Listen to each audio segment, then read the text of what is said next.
আজকে আজকে বিশেষ একটা আয়োজন মতন করা হইতেছে, সেটা হলো গানাম দিয়ে খ্যাপসা তৈরি করা হইতেছে এখন। তো এই খ্যাপসাটা তৈরি করতে প্রথম দিতে হয় পেঁয়াজ, তেল, তারপরে জিরা, তেজপাতা, তারপরে দিতে হয় পেঁয়াজ, এরপরে দিতে হয় একটা টমেটো। এটি দেওয়ার পরে এটার একটু করে সামান্য একটু কষিয়ে নিয়ে তারপরে আদা রসুন এগুলি সবই দিতে হয়। দেওয়ার পরে এরপরে মাংসটা ছাড়া হয়। মাংসটা ছাড়ার পরে ওই বিরিয়ানি মশলা আছে ওইটা দেওয়া হয়, কিংবা খ্যাপসার মশলা আছে আলাদা, ওইটা দেওয়া হয়।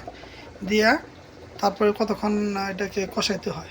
কতক্ষণ কষানোর পরে তারপরে জলটা দেওয়া হয়। জল দেওয়ার পরে মোটামুটি ঘন্টাখানি মাংসটাই হইতে হয়, 1 ঘন্টা সময়। তারপরে চালটা ছাইড়ে দেওয়া হবে। এখন দেখেন চালটা ভিজে রাখা হয়েছে। এই চালটা মনে করেন এখন এটাকে ছাইবা ওই খ্যাপসার যেখানে গানামের মাংসটা দেওয়া আছে ওইটার মধ্যে এটা ছাইড়ে দেওয়া হবে চালটা। আপনারা দেখাচ্ছি আপনাদেরকে।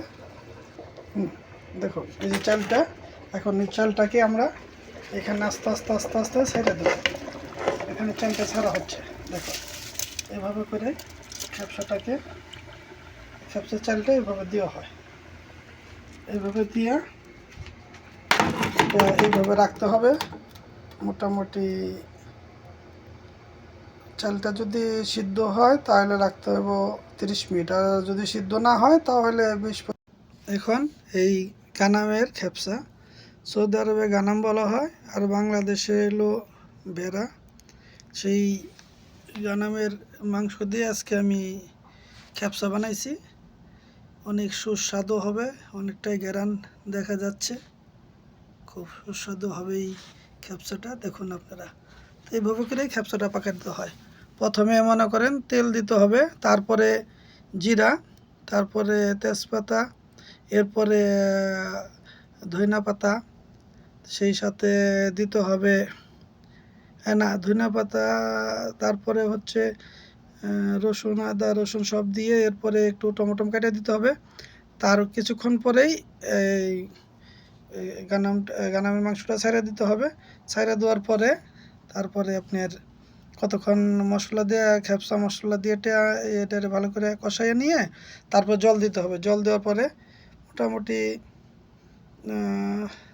40 মিনিট রাখলেও হবে, 1 ঘন্টা। তারপরে আপনি চালটা ভালো করে ধুইয়া ছাইড়া দেন। ছাইড়া দিলেই তারপর ঢাইকা রাখবেন। কতক্ষণ পরে সেই খ্যাপসাটা সুন্দর আকার ধারণ করবে। এবার দেখুন। অনেক ধন্যবাদ। খোদা হাফেজ। আমি আর থেকে বলছি, সৌদি আরব থেকে।